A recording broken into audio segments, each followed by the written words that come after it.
melakukan tindakan sehingga dapat diketahui benar salahnya. Itu ujaran konstatif. Ujaran konstatif ujaran yang tak melakukan tindakan sehingga dapat diketahui benar salahnya. Misal, ambil contoh, Gus Fayat di Probolinggo atau Gus Fayat tidak di Probolinggo. Itu ujaran konstatif. Kalau kita pakai analisisnya Wittgenstein Wittgenstein awal tuh, ini ada yang kontradiksi nih. Ketika atau itu diganti dan. Misal, Gus Fayat di Probolinggo dan Gus Fayat tidak di Probolinggo. Itu jatuh kepada apa yang dinamakan hukum kontradiksi. Dan itu nggak masuk akal kan. Nah, itu bisa jika Gus Fayat ada di Probolinggo atau Gus Fayat tidak ada di Probolinggo, itu benar. Gus Fayat ada di Probolinggo dan Gus Fayat tidak ada di Probolinggo, itu salah. Nah, ini contoh dari ujaran konstatif sebetulnya. Ujaran yang tak melakukan tindakan sehingga dapat diketahui benar salahnya. Itu tindakan kita dalam berbahasa. Nah, itulah mengapa bagi Austin ujaran ini merupakan ujaran yang menggambarkan, yang melukiskan keadaan faktual, keadaan konkret dari realitas. Dan itu dalam melukiskan keadaan faktual itu bisa merujuk pada keadaan faktual saat ini maupun kejadian faktual pada masa lalu. Sehingga kebenaran ujaran konstatif ini diukur melalui hubungan sang penutur, aku yang menyatakan Gus Fayat itu tadi, dengan fakta yang sesungguhnya. Misal, jika saya menyatakan bertutur Gus Fayat berada di Probolinggo atau tidak ada di Probolinggo, nggak mau fakta yang sungguhnya ini bagaimana gitu. Itu yang ditekankan dalam analisis ujaran konstatif.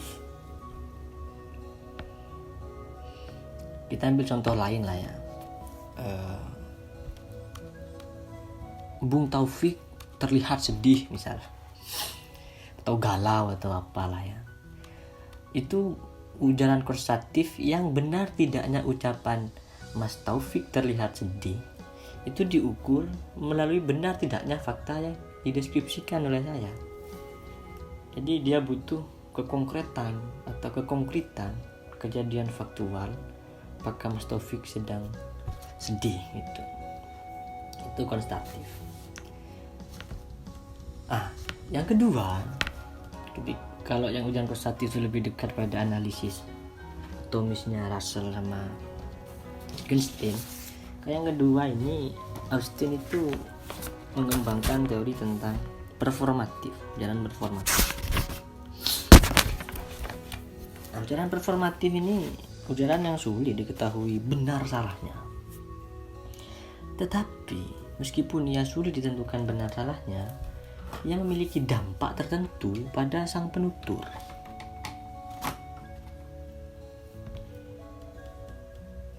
Nah, karena apa? Mengapa kok susah dibedakan benar salahnya? Karena ujaran performatif ini lebih berhubungan pada perilaku atau tindakan berbahasa lebih tepatnya, dari sang penutur dan sang penerima. Contoh nih, Bung Dedi dikeluarkan dari sekolah. Bung Dedi dinyatakan bersalah atas berperilaku waktu SMA misal. Nah, ini susah ditentukan benar salahnya. Karena jelas performatif ini lebih berhubungan dengan tindakan atau perilaku. Nah, maka dari itulah tidak heran kalau Austin berkata dimensi dari ujaran performatif ini berada dalam dimensi senang tidak senang, happy, felicitous, unhappy, infelicitous. Jadi senang nggak senang, ada dua dimensi, senang atau tidak senang. Misal menyatakan tindakan berbahasa ya,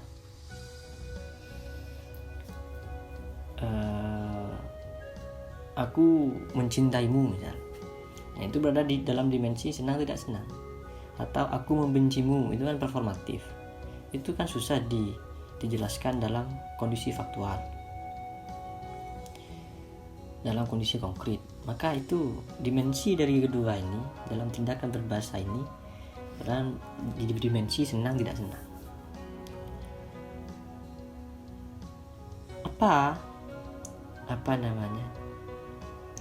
Apa yang menentukan dimensi senang tidak senang itu? Ada 4 jenis kata Austin.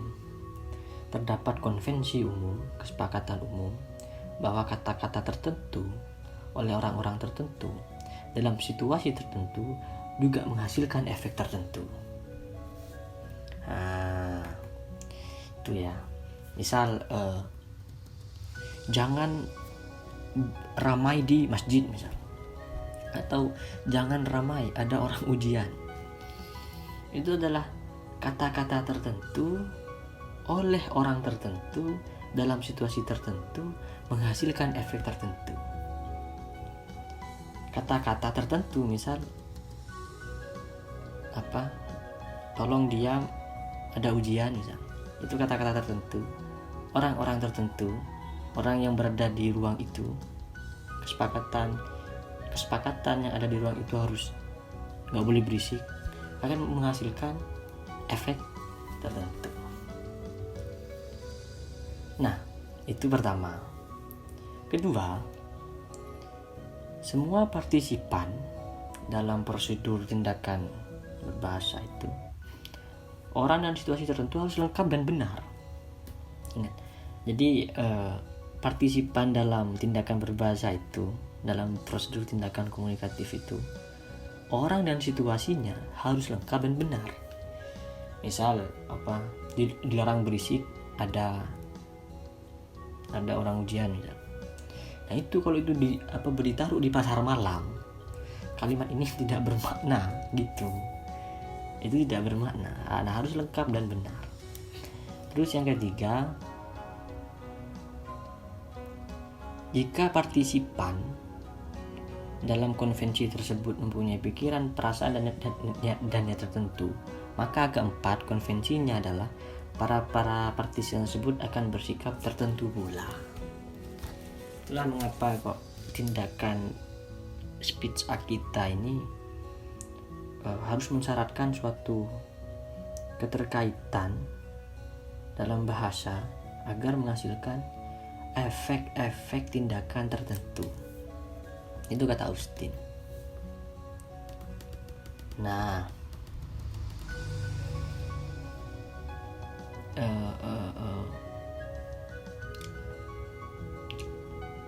tapi Austin ini lebih menekankan sifat dari performatif itu ya.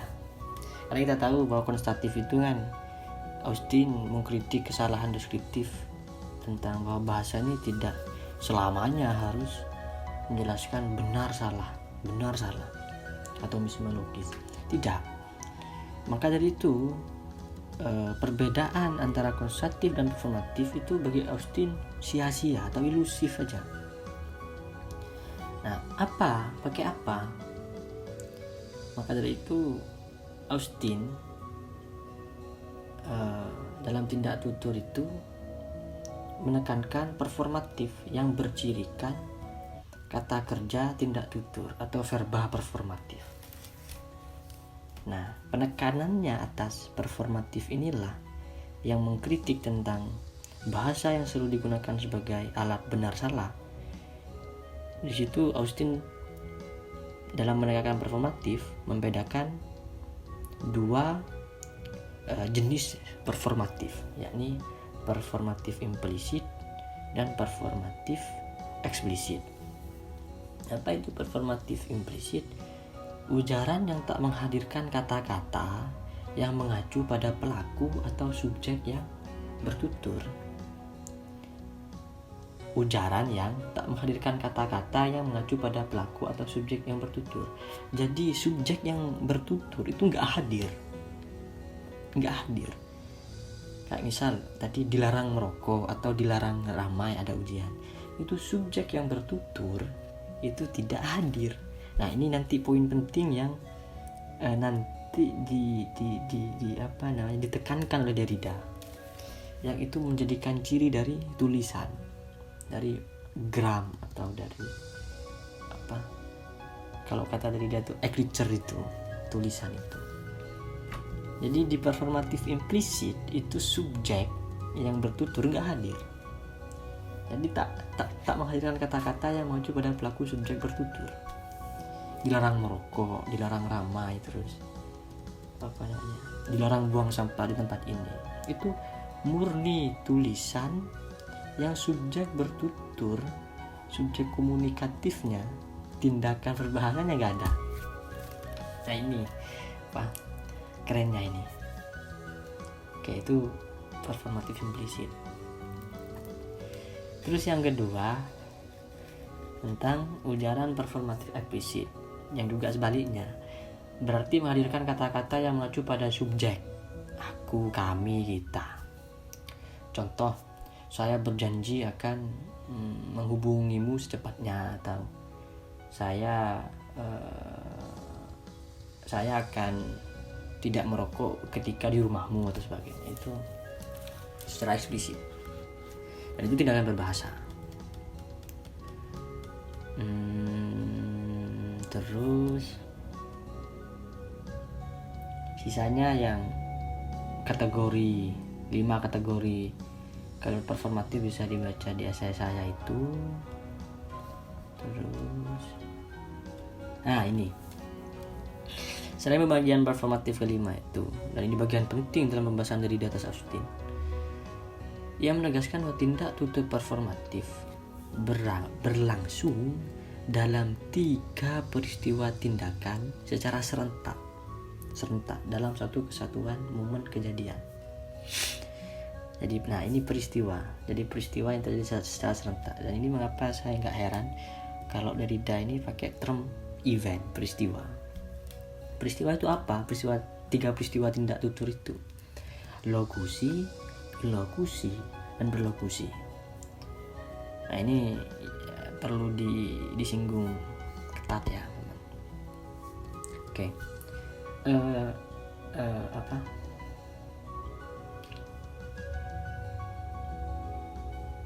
Pertama itu adalah berlokusi. Untuk peristiwa itu nanti dalam pemikirannya Derrida itu bisa dilacak di konsep peristiwanya Heidegger sama Levinas, yang udah ada tulisannya Gus Fayat yang di web LSFN itu bisa juga jadi bahan tambahan untuk membaca tentang event ini, peristiwa ini. Oke, jadi Austin ini memberi 3 peristiwa yang secara serentak terjadi dalam ujaran performatif: lokusi, lokusi, dan perlokusi. Pertama itu lokusi. Lokusi, apa itu lokusi? Suatu tindak tutur yang menyatakan suatu kalimat dalam bentuk yang bermakna dan dapat dipahami, itu lokusi. Suatu tindak tutur yang menyatakan suatu kalimat dalam bentuk yang bermakna dan dapat dipahami. Contoh, tentu ini dalam bentuk tindakan berbahasa. Ketika kita ingat lagi performatif itu apa, tindakan berbahasa, speech act, ini harus dipahami sebagai kalimat dalam tindakan berbahasa yang bermakna dan dapat dipahami. Contohnya, AA berkata kepada saya agar saya membantunya. Nah itu lokusi, harus tepat, benar, dan dapat dipahami ya. Kedua itu ilokusi. Ilokusi adalah tindak tutur yang mengidentifikasikan melalui kalimat performatif eksplisit. Itu ilokusi. Jadi ilokusi itu tindak tutur yang mengidentifikasikan via kalimat performatif eksplisit. Nah, tindak tutur ilokusi ini berkenaan dengan aktivitas berbahasa, yakni mengucapkan terima kasih, menyuruh, menjanjikan, dan menawarkan sesuatu. Itu adalah dimensi kalimat performatif eksplisit. Yang kita tahu tadi, eksplisit itu mengacu pada subjek, adanya entitas subjek yang hadir untuk bertutur. Nah, itu dimensinya dengan mengucapkan terima kasih, menyuruh, menjanjikan, dan menawarkan sesuatu. Itu ilokusi. Contoh, saya menawarkan mengisi ATM Anda misalnya, itu ilokusi. Ada subjek yang bertutur. Nah, kalimat dalam ilokusi ini yang melalui performatif eksplisit itu berkaitan dengan makna, dan makna yang dibawa dalam ilokusi itu berkaitan dengan nilai preposisinya atau berkaitan dengan praandaiannya. Nah, itu jadi maknanya itu tergantung pada mana yang dibawa dalam ilokusi itu berkaitan dengan preposisinya. Itu yang mencirikan dari ilokusi atau performatif eksplisit via performatif eksplisit. Ketiga adalah perlokusi. Perlokusi ini suatu tindak tutur yang berhubungan dengan adanya ucapan orang lain berkaitan dengan perilaku non-linguistik dari orang lain itu sendiri. Jadi tindak tutur yang berhubungan dengan adanya ucapan orang lain, dia berarti kan berkaitan dengan perilaku non-linguistik dari orang lain itu sendiri. Misalnya ini ya perlokusi itu ya gampangnya ya, dokter yang mengatakan kepada pasiennya Anda menderita kanker. Nah, itu kan tindak tutur yang berhubungan dengan adanya ucapan orang lain berkaitan dengan perilaku non-linguistik. Apa itu perilaku non-linguistik? Cemas, gelisah, terus takut, terus khawatir, terus galau dan sebagainya. Nah, itu namanya perlokusi.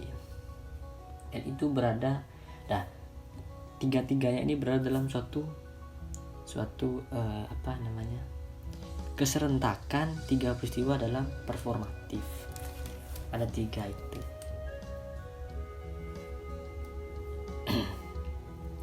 Toh pun kita bisa, meskipun dia serentak, dia bisa dijeniskan mana yang lebih intensitas atau kecenderungan kalimat ini berada dalam dimensi ilokusi, perlokusi, atau lokusi itu. Nah, itu setidaknya pengantar ya untuk pemikiran Austin, teori speech act-nya Austin di esainya How to Do Things with Words.